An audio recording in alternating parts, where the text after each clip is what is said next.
2029 March മാസം കൊണ്ട് അല്ലെങ്കിൽ 29 ഡിസംബർ മാസം കൊണ്ട് 29 സമ്പൂർണ്ണമായി ഇന്ത്യയിൽ ലഹരി ഉപയോഗം തടയും എന്നാണ്, അല്ലെങ്കിൽ നിർത്തലാക്കും, സമ്പൂർണ്ണമായി ലഹരി പിടിച്ചിരിക്കും എന്നാണ് അമിത്ഷാ പറഞ്ഞിരിക്കുന്നത്. ഓപ്പറേഷൻ തൂഫാൻ ആരംഭിച്ചത് കേരളത്തിലാണ്. ലഹരിയെ പിടിക്കാനുള്ള വലിയ ശ്രമമാണ് നടന്നത്. 40 കോടി രൂപയുടെ ലഹരി പിടിച്ചിട്ടുണ്ട്. 5000-ഓളം പേർ അകത്താണ്. അവരുടെ സ്വത്തുക്കൾ കണ്ടുകെട്ടുന്നു. കേരളത്തിലേക്ക് മൊത്ത കച്ചവടം നടത്തുന്ന ആളുകളെയൊക്കെ പിടിച്ചു കഴിഞ്ഞു. ചില്ലറ കച്ചവടക്കാരെ പിടിച്ചു കഴിഞ്ഞു. ബസ്സിൽ പിടിക്കുന്നു, കാരവണിൽ പിടിക്കുന്നു, സ്കൂട്ടറിൽ പിടിക്കുന്നു, ആട്ടോയിൽ പിടിക്കുന്നു, ടെമ്പോയിൽ പിടിക്കുന്നു, വീടുകളിൽ വെച്ച് പിടിക്കുന്നു, കഞ്ചാവ് വളർത്തി വീടുകളിൽ നിന്ന് പിടിക്കുന്നു. അങ്ങനെ പല രൂപത്തിൽ ചീരയും കഞ്ചാവും കൂടി ഒന്നിച്ചു കൊണ്ടുപോയ സഞ്ചിയിൽ നിന്ന് വരെ പിടിച്ചു. ഇതിൽ വളരെ കൗതുകമുള്ള കാര്യം, പിടിച്ചതിൽ കുറേ അധികം ആളുകൾ, കൂടുതൽ ആളുകളും അന്യസംസ്ഥാന തൊഴിലാളിക്കാരാണ്. തിരുവനന്തപുരത്ത് നിന്ന് കഴിഞ്ഞ ദിവസം പിടിച്ച ഒരാൾ 2 കൈയും വിട്ട് ഇവിടെ വന്ന് താമസിക്കാൻ വന്ന് വാടക വീട്ടിലൊക്കെ കിടന്ന ഒരാൾ ഇന്ന് ലക്ഷങ്ങളുടെ വീട് തിരുവനന്തപുരത്ത് വെച്ചു. മുഴുവൻ ഉണ്ടാക്കിയത് കഞ്ചാവും ലഹരി പദാർത്ഥവും വിറ്റാണ്. അപ്പോൾ ഇത്രയും കോടി രൂപയുടെ ലഹരി പദാർത്ഥം കേരളത്തിലെ ഈ കുഞ്ഞു സംസ്ഥാനത്ത്, 3.5 കോടി ആളുകൾ മാത്രമുള്ള ഈ കുഞ്ഞു സംസ്ഥാനത്ത് ഇത്രയും കോടി രൂപയുടെ ലഹരി വിറ്റുപോയിട്ടുണ്ടെങ്കിൽ, ഇന്ത്യ മഹാരാജ്യത്ത് 140 കോടി ജനങ്ങളുള്ള ഇന്ത്യ മഹാരാജ്യത്ത് അതിൽ 10-60-70% വരുന്ന യുവാക്കളും യുവതികളുമുള്ള സ്ഥലത്ത്, വലിയ ശതമാനം വിദ്യാർത്ഥികളുള്ള ഈ രാജ്യത്ത് എന്തായിരിക്കും, എത്ര ലക്ഷമായിരിക്കും ഇത് വിറ്റ് തൊലച്ചത് എന്നുള്ളത് വളരെ ഗൗരവതരമായ വിഷയമാണ്. ഒരുപാട് പോർട്ടുകൾ വഴി, അദാനിയുടെ ഗുജറാത്ത് പോർട്ട് വഴിയും അതുപോലെ ഇന്ത്യയിലെ വിവിധ പോർട്ടുകൾ വഴിയും കോടിക്കണക്കിന് രൂപയുടെ ലഹരി പദാർത്ഥങ്ങളാണ് പലപ്പോഴും പിടിക്കുന്നത്. ഇത് വരുന്നത് എന്തുകൊണ്ട് സോഴ്സിൽ നമുക്ക് പിടിക്കാൻ കഴിയുന്നില്ല എന്നുള്ള ചോദ്യത്തിനും വലിയ ഉത്തരമുണ്ട്. ഈ ഇടയ്ക്ക് 15 കോടി രൂപയുടെ ടാക്സ് അടച്ചിട്ടാണ്, അല്ലെങ്കിൽ പെനാൽറ്റി അടച്ചിട്ടാണ്, കുറേ അടയ്ക്കേണ്ട സാഹചര്യം ഉണ്ടാക്കിയാണ് കുറേ ഈ ലഹരി പദാർത്ഥങ്ങൾ പിടിച്ചത്. പോർട്ട് വഴി വലിയ കണ്ടെയ്നറുകൾ വരുമ്പോൾ ആ കണ്ടെയ്നറിൽ എന്താണെന്ന് പോലും അറിയാൻ കഴിയാത്ത രീതിയിൽ വലിയ തരത്തിലാണ്, വിമാനത്താവളം വഴി വരുന്നില്ല, പക്ഷേ ഈ കണ്ടെയ്നറുകളിൽ വരുന്നത് വലിയ ഒരു പ്രശ്നമാണ്. മെക്സിക്കോയിൽ നിന്നും, US നിന്നും, കരീബിയൻ രാജ്യങ്ങളിൽ നിന്നും, ആഫ്രിക്കയിൽ നിന്നുമൊക്കെ വലിയ തോതിലാണ് ഇന്ത്യയിലേക്ക്, പിന്നെ നൈജീരിയയിൽ നിന്നുമൊക്കെ ഇന്ത്യയിലേക്ക് വലിയ തോതിലാണ് ലഹരി പദാർത്ഥം വരുന്നത്. അതിൽ വലിയൊരു ഭാഗം കേരളത്തിലും വരുന്നുണ്ട്. എന്തായാലും ഓപ്പറേഷൻ തൂഫാൻ വളരെ വലിയ രീതിയിലാണ് കാര്യങ്ങൾ നീക്കുന്നത്.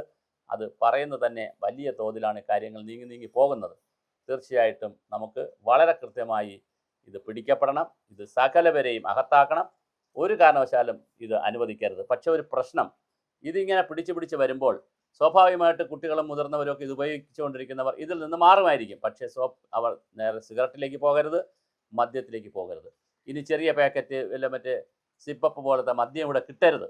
ഇതെല്ലാം ഒരു ചെയിൻ സർക്കിൾ പരിപാടിയാണ്. മദ്യത്തെ പിടിക്കുമ്പോൾ മയക്കുമരുന്നിലേക്ക് പോകും, മയക്കുമരുന്ന് പിടിക്കുമ്പോൾ സിഗരറ്റിലേക്ക് പോകും, സിഗരറ്റ് പിടിക്കുമ്പോൾ കഞ്ചാവിലേക്ക്. ഇങ്ങനെ ഒരു സർക്കിളാണ്. എല്ലാ കാലവും മനുഷ്യരെ സംബന്ധിച്ചിടത്തോളം എന്തെങ്കിലും ഒരു ലഹരി ആവശ്യമുണ്ട്.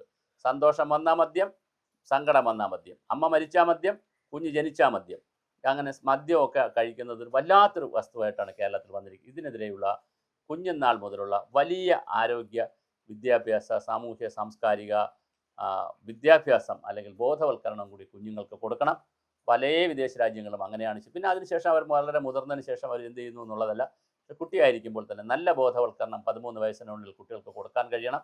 ആ തരത്തിൽ കുട്ടികളെ കൊണ്ട് പ്രതിജ്ഞ എടുപ്പിച്ചും കുട്ടികളിൽ നല്ല ശീലവും നല്ല ബോധവും വളർത്തുന്ന വളരെ മനോഹരമായ വിദ്യാഭ്യാസ സമ്പ്രദായം രാജ്യത്തും കേരളത്തിലും ആവിഷ്കരിക്കണം. പിന്നെ വളരെ സന്മാർഗ ഗുണമുള്ള വിദ്യാഭ്യാസ രീതി ആവിഷ്കരിച്ചുകൊണ്ട് യുവാക്കളിലും ചെറുപ്പക്കാരിലുമൊക്കെ സദ്ഗുണങ്ങൾ വരുത്തുന്നതിനുള്ള രീതികൾ അവലംബിച്ചുകൊണ്ട് നമുക്കിതിനെ പിടിക്കുന്നതിനെ കുറിച്ച് ആലോചിക്കാം. വലിയ മദ്യവർജനമാണ് വേണ്ടതെന്ന് KPS ലളിതയും ഇന്നസെൻറ്റും ഒക്കെ വന്ന് പറഞ്ഞ അതേ ഗവൺമെൻറ് തന്നെ, ഏത് ഗവൺമെൻറ്റാണോ ഇവരെ കൊണ്ട് പറയിച്ച അതേ ഗവൺമെൻറ് തന്നെ 22 ബാറിൽ നിന്ന് 900 ബാർ കൊടുത്ത കഥ നമ്മൾ കേൾക്കുകയാണ്. ഇപ്പോൾ ഇവിടെ വീര്യം കൂടിയ മദ്യം, വീര്യം കുറഞ്ഞ മദ്യം എന്നൊക്കെ പറഞ്ഞ് വലിയ തർക്കം നടക്കുകയാണ്.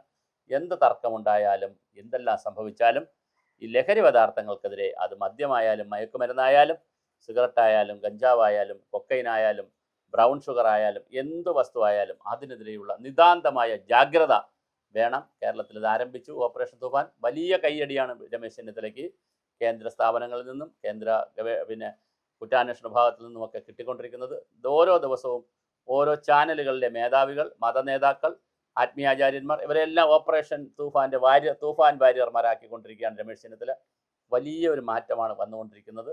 നമുക്ക് എന്താണ് കാണുന്നത് നോക്കാം. എന്തായാലും രാജ്യത്ത് ഇത് വ്യാപിപ്പിക്കുകയും 2029 കംപ്ലീറ്റ് ഇന്ത്യയിൽ ഇത് ലഹരി തുടച്ചു നീക്കും എന്നാണ് നമ്മുടെ ഇദ്ദേഹം പറയുന്നത്, അമിത്ഷാ പറയുന്നത്. നമുക്കത് നോക്കാം. എന്തായാലും കേരളത്തിലാണ് തുടങ്ങിയത്, രാജ്യത്തത് വ്യാപിക്കുമെന്ന് തന്നെ മനസ്സിലാക്കാം. അന്യസംസ്ഥാന തൊഴിലാളികൾ ഇവിടെ വരുന്നവരെ കർശനമായി നിരീക്ഷിക്കാനുള്ള പുതിയ സംവിധാനവും നമുക്ക് ആവശ്യമുണ്ട്. പിന്നെ നാട്ടിലുള്ളവരെ നിരീക്ഷിക്കണം. അങ്ങനെ വലിയ പിന്നെ ഇൻഫോർമർമാർക്ക് ഇത് ഇൻഫോം ചെയ്യുന്ന ആളുകൾക്ക് വലിയ സുരക്ഷിതത്വം കൊടുക്കണം, ചെറിയ സമ്മാനം കൊടുക്കണം. അങ്ങനെ പലതരത്തിലുള്ള ആക്ടിവിറ്റീസിലൂടെ, ബോധവൽക്കരണത്തിലൂടെ, ക്ലാസ്സുകളിലൂടെയൊക്കെ ഇത് നടത്തണം.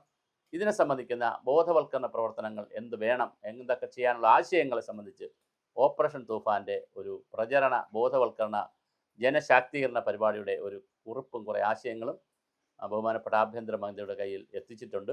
ഞങ്ങളുടെ വകയായി, സുഭാഷിതത്തിൻ്റെ വകയായി, ഞങ്ങളുടെ ചാനലിൻ്റെ വകയായി. അതുകൊണ്ട് അതൊക്കെ ഭംഗിയായി വരുമെന്ന് തന്നെ നമുക്ക് പ്രതീക്ഷിക്കാം.